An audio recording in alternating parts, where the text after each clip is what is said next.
নমস্কার, আমি প্রমীলার রান্নাঘরে তোমাদের সবাইকে স্বাগত। আমার আজকের রেসিপি বিরিয়ানি। আমি আজ তোমাদের ভাতের চাল দিয়েই বিরিয়ানি বানিয়ে দেখাবো। যে চালের ভাত আমরা খাই সাধারণত, সেই চালেরই বিরিয়ানি একদম পারফেক্ট ভাবে তৈরি। রেসিপিটা শুরু করছি।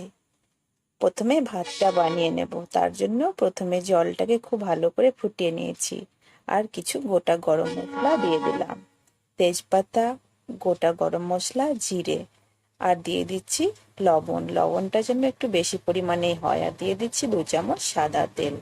ভাতটা যেন লবণ লবণ হয় এরকমই কিন্তু লবণটা দিতে হবে। খুব ভালো করে সব কিছুকে মিশিয়ে নিচ্ছি। এবার কিন্তু আমি ভাতের চাল খুব ভালো করে ধুয়ে নিয়েছি, সেই চালটা দিয়ে দিচ্ছি। এই চালটা সেদ্ধ হতে একটু টাইম লাগে। বাসমতি চাল যেমন খুব তাড়াতাড়ি হয়ে যায়, এটা কিন্তু খুব তাড়াতাড়ি হবে না। তো ঢাকা দিয়ে রান্না করে নিতে হবে। যতক্ষণ সেদ্ধ হতে টাইম লাগে ততক্ষণই অপেক্ষা করবে। হালকা সেদ্ধ হতে বাকি রাখবে, মানে একটু দমে হবে। তো দেখো, সেরকম ভাবেই ভাতটাকে আমি সেদ্ধ করে নিয়েছি। হালকা কিন্তু দমে সেদ্ধ করে নেব। এবার কিন্তু একটা নেটের ঝুড়ি দিয়ে সম্পূর্ণ ভাতের ফ্যানটা গেলে নিতে হবে, একদম ঝরঝরে করে নিতে হবে। তো আমি ভাতটা মাড়টাকে গেলে নিচ্ছি। এদিকে কড়াই বসিয়ে কড়াইয়ের মধ্যে সর্ষের তেল দিয়ে দিলাম। তেলটা খুব ভালো করে গরম করে নিয়ে আলু ভেজে নেব। তো আমি বিরিয়ানির মধ্যে আলু দেব। তো ছোট ছোট সাইজেরই আলু আমি নিয়েছি, 2 টুকরো করে খুব পরিষ্কার করে ধুয়ে ছিলে নিয়েছি। এবার ভেজে নিচ্ছি। আলুগুলোকে দিয়ে আলুগুলো বেশ লাল করে ভেজে নেব। এতে এখানে কিন্তু অর্ধেক মতো সেদ্ধ হয়েই যাবে। তো দেখো, আলুটাও কিন্তু ভাজা হয়ে গেছে লাল হয়ে। এর থেকে বেশি ভাজার কোনো দরকার নেই। আমি কিন্তু আলুটাকে উঠিয়ে নেব। আলুটা উঠিয়ে নিয়েছি। ওই তেলের মধ্যে দিয়ে দেব আরো কিছুটা তেল। তেলটাকে খুব ভালো করে গরম করে নেব। এবার দিয়ে দিচ্ছি আমি 2 বড় সাইজের পেঁয়াজ। পেঁয়াজটাকে হাই আছে কিন্তু বেরেস্তা বানিয়ে নেব। আঁচটাকে এই সময় বাড়িয়ে পেঁয়াজটা ভাজলে খুব তাড়াতাড়ি পেঁয়াজটা ভাজা হয়, লাল হয়ে যায় তাড়াতাড়ি। তাই পেঁয়াজটাকে খুব ভালো করে ভেজে নিতে হবে।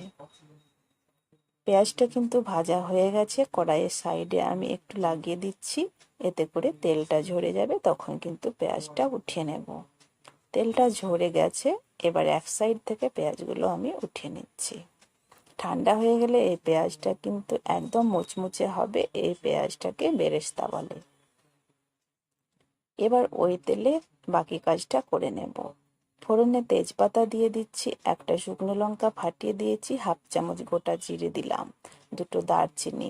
এবার ফোড়নটাকে খুব সুন্দর করে ভাজা ভাজা করে নিচ্ছি। এবার এর মধ্যে দিয়ে দিচ্ছি চিকেন। তো আমি কিন্তু 500 চালের রান্না করব আজকে বিরিয়ানি, সেই আন্দাজ করে চিকেনটা নিয়েছি। তোমরা কিন্তু যতটা চাল নেবে ঠিক আন্দাজ করে চিকেনটা নিয়ে নেবে। চিকেনটাকে 1 মিনিট কিন্তু আঁচ বাড়িয়ে ভেজে নেব আমি। তো দেখো, চিকেনটা কিন্তু মোটামুটি ভাজা হয়ে গেছে। খুব সুন্দর করে চিকেন ভেজে নেবে, দেখবে কালারটা চেঞ্জ হয়ে যাবে। এখন আমি এর মধ্যে বাটা মশলা অ্যাড করছি। গোটা ধনে, গোটা জিরে, গোটা শুকনো লঙ্কা, আদা রসুন সব একসঙ্গে মিক্সিতে পেস্ট করে নিয়েছি। মশলাটা দিয়ে দিলাম 3 চামচ মতো। খুব ভালো করে কষিয়ে নিতে হবে। আঁচটাকে এই সময় একটু মিডিয়ামে করে দিয়েছি। এখন একটা ছোট সাইজের টমেটো আর স্বাদ মতো লবণ, হলুদ দিয়ে দিচ্ছি। খুব ভালো করে আবারও কিন্তু মিশিয়ে নেব। এই বিরিয়ানির চিকেনটা যত ভালো করে রান্না করবে, বিরিয়ানির স্বাদ কিন্তু ততটাই ভালো হবে। চিকেনটাকে একটু ধৈর্য নিয়ে কষিয়ে নিতে হবে। মোটামুটি এই 2 থেকে 3 মিনিট মতো ঢাকা চাপা দিয়ে চিকেনটাকে কষিয়ে নেব। তো ঢাকাটা খুলে নিলাম। মোটামুটি এখন চিকেনটা কষানো হয়ে এসেছে। এর মধ্যে আমি ফ্যাটানো টক দই এবার দেব। তো আমি এখানে 2 চামচ মতো টক দই দিয়ে দিচ্ছি। টক দইটাকে দেবার সময় কিন্তু অবশ্যই গ্যাসের ফ্লেমটা কমিয়ে রাখবে। টক দই দিলে অনেক সময় ফেটে যায়, বা অনেক সময় ফাটেও না। খুব ভালো করে আবারও দই দিয়ে মিশিয়ে নিলাম। একদম ঘরোয়াভাবেই আজকের বিরিয়ানিটা হতে চলেছে, কিন্তু খেতে ভীষণ ভালো লাগে। এখন কিন্তু ভেজে রাখা বেরেস্তাটা আমি দিয়ে দিচ্ছি ওপর থেকে। খুব ভালো করে আবারও মিশিয়ে নেব। এইভাবে ঘরোয়াভাবে যদি বিরিয়ানি যখন তখন বানাও ভীষণ ভালো লাগবে। হাতের কাছে সবসময় হয়তো চাল থাকে না, তো বাড়ির চাল দিয়েই কিন্তু একই রকম ফ্লেভার পাবে বিরিয়ানির। আর এখন দেখো আমি সানরাইজের বিরিয়ানি মশলা দিয়ে দিচ্ছি 1 চামচ।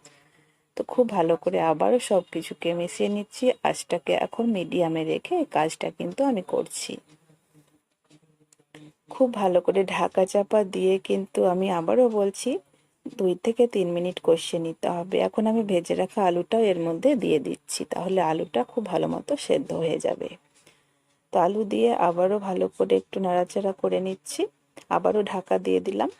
তো ঢাকাটা খুলে নিচ্ছি। এখন কিন্তু আমাদের চিকেনটা একদমই কষানো কমপ্লিট হয়ে গেছে। এবার কিন্তু চিকেনটার একটু গ্রেভির জন্য জল দিতে হবে। এটা খুব ঝোল ঝোল হবে না আর খুব শুকনো হবে না, তাই পরিমাণ করে আন্দাজ মতো জলটা দিতে হবে। আলুটাও সেদ্ধ হবে, চিকেনটাও সেদ্ধ হবে। এরকম আন্দাজে জল দিয়ে গ্যাসের আঁচটাকে কমিয়ে রেখে 3 মিনিট মতো সেদ্ধ করে নেব। তো খুব ভালো করে আমি কিন্তু কড়াইয়ের গায়ে যে মশলাগুলো আছে লাগিয়ে ভালো করে নামিয়ে দিলাম। এবার ঢাকা দিয়ে সেদ্ধ করে নিচ্ছি। জলটা ঠিক এরকমই দেবে। ঢাকাটা খুলে নিচ্ছি। চিকেনটা একদমই রেডি হয়ে গেছে। একবার ঢাকা খুলে আমি চেরা কাঁচা লঙ্কা দিয়েছিলাম 2-3টে। তো দিলেও দিতে পারো, না দিলেও না দিতে পারো, ঝালটা অবশ্যই নিজেদের মতো করে দেবে। তো এটা আমি কিন্তু এবার নামিয়ে নেব। এবার বিরিয়ানির লেয়ারটা বানিয়ে নেব এই হাঁড়িটার মধ্যেই। তো আমি এখানে সাদা তেল ব্যবহার করছি, তোমরা চাইলে এখানে ঘি ব্যবহার করতে পারো। তো যেহেতু ঘরোয়াভাবেই বানাচ্ছি তাই হাতের কাছে যা আছে তাই দিয়েই কিন্তু বানিয়ে নেব। আর পারফেক্ট বিরিয়ানির কিন্তু ফ্লেভার পাওয়া যাবে। অবশ্যই তোমরা বাড়িতে বানিয়ে দেখো। খুব ভালো করে তেলটা হাঁড়ির মধ্যে লাগিয়ে নিয়েছি।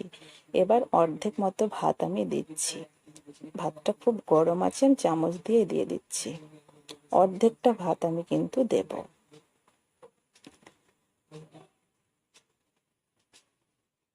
ভাতটাকে একদমই ঝরঝরে করে নেবে। ভাতটা সম্পূর্ণ দিইনি, অর্ধেক দিয়েছি। এবার আমি কিন্তু এর মধ্যে চিকেনটা সম্পূর্ণ দিয়ে দিচ্ছি। এবার একে একে বাকি কিছু অ্যাড করার আছে উপকরণ। চিকেনটাকে ঠিক মিডিলে দিয়ে দিলাম। এবার দেখো এর মধ্যে ভেজে রাখা বেরেস্তাটা দিয়ে দিচ্ছি। এবার এর মধ্যে দিয়ে দিতে হবে বিরিয়ানি মশলা 1 চামচ। এবার গোলাপ জল দিয়ে দেবো 2 চামচ। তো এগুলো থাকলে দেবে, তাহলে বিরিয়ানির ফ্লেভারটা কিন্তু পাবে। আর কেওড়া জলটাও আমি 2 চামচ দিয়ে দিচ্ছি। এবার দেখো বাকি ভাতটা দিয়ে দিচ্ছি। খুব সহজেই হয়ে যায়, খুব একটা ঝামেলা লাগে না। তো একবার এইভাবে বাড়ির ভাতের চাল দিয়ে বানিয়ে দেখো, ভীষণ স্বাদের। সবাই কিন্তু প্রশংসা করবে, বাচ্চারাও খুশি হবে। মাঝে মধ্যে এভাবে বানিয়ে দিও। তো সম্পূর্ণ ভাতটা দিয়ে দিয়েছি। ওপর থেকে এবার আরও কিছু উপকরণ মেশানোর আছে। তো দিয়ে দিচ্ছি মিঠা আতর। এটা কিন্তু বিরিয়ানির ফ্লেভারটা আনে। 2 থেকে 3 ফোঁটা দিয়ে দিলাম। আর একটু দিচ্ছি আমি ফুড কালার। এটা বাড়ির তৈরি, আমি ফুড কালার করেছি, তো এটার রংটা অতটাও ভালো হবে না কেনার মতো। 1 চামচ দিয়ে দিচ্ছি ঘি। এবার ঢাকা দিয়ে এটাকে দমে দেব। আগে থেকে একটা চাটু হাই আছে গরম করতে বসিয়ে দিয়েছি। 5 মিনিট মতো খুব ভালো করে হিট করে নিয়েছি। এবার গ্যাসটাকে কমিয়ে দিয়েছি, স্লোতে রেখে হাঁড়িটা আমি বসিয়ে দিলাম। আর তোমাদেরকে দেখিয়ে দেব গ্যাসের ফ্লেমটা কি অবস্থায় আছে। তো এই অবস্থায় রেখে দিয়েছি। তো 15 থেকে 20 মিনিট মতো দমে রাখার পরে কিন্তু আমি গ্যাসটা অফ করে দিয়েছিলাম। আরও 15 মিনিট রাখার পরে আমি তোমাদেরকে দেখাচ্ছি বিরিয়ানি একদম পারফেক্টভাবে তৈরি হয়ে গেছে। তোমরা তো আর এই গন্ধটা পাচ্ছ না, ভীষণ সুন্দর গন্ধ, খেতে কিন্তু ততটাই ভালো। তো এবার সার্ভ করার পালা। আশা করি ভালো লেগেছে এই ঘরোয়া বিরিয়ানি। ভালো লাগলে অবশ্যই লাইক করো, আর আমার চ্যানেলে নতুন হয়ে থাকলে চ্যানেলটাকে প্লিজ সাবস্ক্রাইব করে দিও। তো আমি পরিবেশন করে দেখাচ্ছি। ক্যামেরায় অতটা ভালো কালারটা আসছে না, কিন্তু খুব সুন্দর হয়েছে আর খুব সুন্দর গন্ধ বেরোচ্ছে একদমই। কিন্তু এ কেনা বিরিয়ানির মতোই খেতে লাগে। বাসমতি চাল দিইনি তো কি হলো, ভাতের চাল দিয়ে বানিয়ে দেখো। আজকের পর থেকে এই চাল দিয়েই বানাতে ইচ্ছে করবে যখন তখন। তো আশা করি আবারও বলছি ভালো লেগেছে। চ্যানেলে নতুন হয়ে থাকলে চ্যানেলটাকে প্লিজ সাবস্ক্রাইব করতে ভুলো না, লাইক করতেও ভুলো না। আর আজকে এ পর্যন্তই।